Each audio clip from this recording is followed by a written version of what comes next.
Hello mga kakumare! Nandito na naman ang auntie niyong gold digger. Tara samahan niyo akong gawin itong order sa akin na 2-in-1 kakanin sa bilao. Inuna ko nang gawin itong flan para sa ating 50 pieces na puto flan. 4 na egg yolk at isang buong itlog na large size ay kasya na para sa 50 pieces. Pero kung wala kayong available na large size, pwede naman medium size, pero instead na 5 piraso lang ay gawin yung 6 na piraso, at ganun pa din ang gawin nyo isang buong itlog at 5 egg yolk. Tapos mix nyo lang ito ng maayos hanggang sa mag-incorporate silang lahat, at salain ng isang beses, pwede ding 2 beses or 3 depende kung saan ka komportable. Tapos set aside muna natin, at gagawa tayo ng batter para sa puto na good for 50 pieces lang. Maglalagay lang ako ng 2 cups na all-purpose flour, at sa mga nagtatanong nga pala kung anong brand ang ginagamit ko, Pilmico mga mi. Pero pwede din naman kayo gumamit ng ibang brand, meron pang mas maganda kumpara kay Pilmico, pero yun nga lang mas mahal. Ito lang yung pinili ko kasi hindi masyado mabigat sa bulsa, at hinding-hindi ka bibigwin sa resulta. Nakikita nyo naman sa mga puto cheese at puto flan ko na makinis talaga siya, although sometimes may mga oras talaga na hindi ganun kakinis, kahit parehas naman ang sangkap at proseso na ginawa mo. Ganun talaga mga mi, kasi walang perpekto, ang importante yung lasa ng niluto mo ang hindi nagbago. Sa video nga pala na ito, 1 cup and 3/4 lang lahat na tubig ang ginamit ko.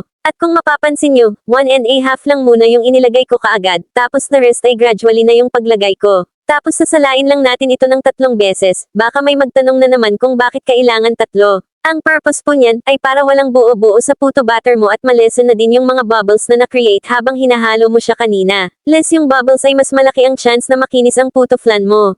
Tapos set aside lang muna natin ito, at sunod na ating gagawin ay ang mixture ng ating black kutsinta. Ang batch na ito ay talagang good for 50 pieces lang talaga. 1 1/2 cup na cassava flour at all-purpose flour, sa 4 1/2 cup na tubig. At lagi pong tatandaan na sa 4 1/2 cup na tubig, ay dapat 4 1/2 teaspoon din na lye water. Mga mi teaspoon po ha.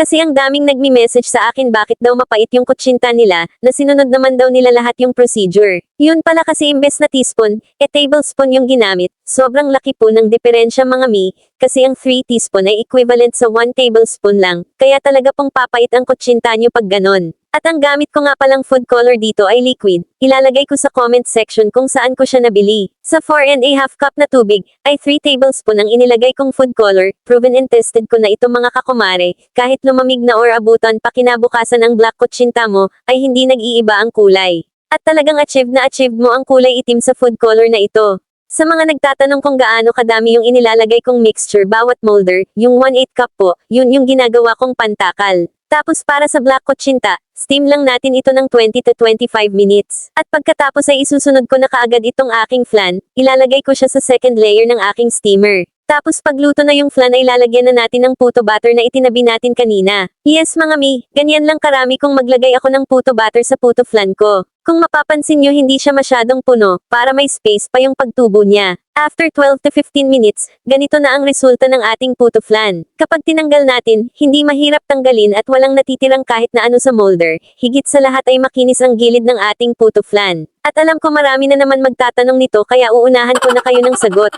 Ang size ng puto molder na ginamit ko sa puto flan ay medium, tapos 1/2 tablespoon na flan ang inilalagay ko bawat molder. At 1/8 cup naman para sa puto batter. Tingnan nyo na lang po ng mabuti yung video, kasi matatansya nyo naman yung dami na inilalagay ko. Palamigan lang natin ito totally, at itong black kutsinta naman yung aatupagin ko. Again, size ng molder na ginamit ko sa kutsinta ay medium, dami ng mixture na inilalagay ko bawat molder, ay 1/8 cup mga mi. Size nga pala ng bilao na ginamit ko ay 14 inches. At ganito na ang itsura niya pagkatapos kong ayusin sa bilao. Sana po makatulong at hanggang sa muli.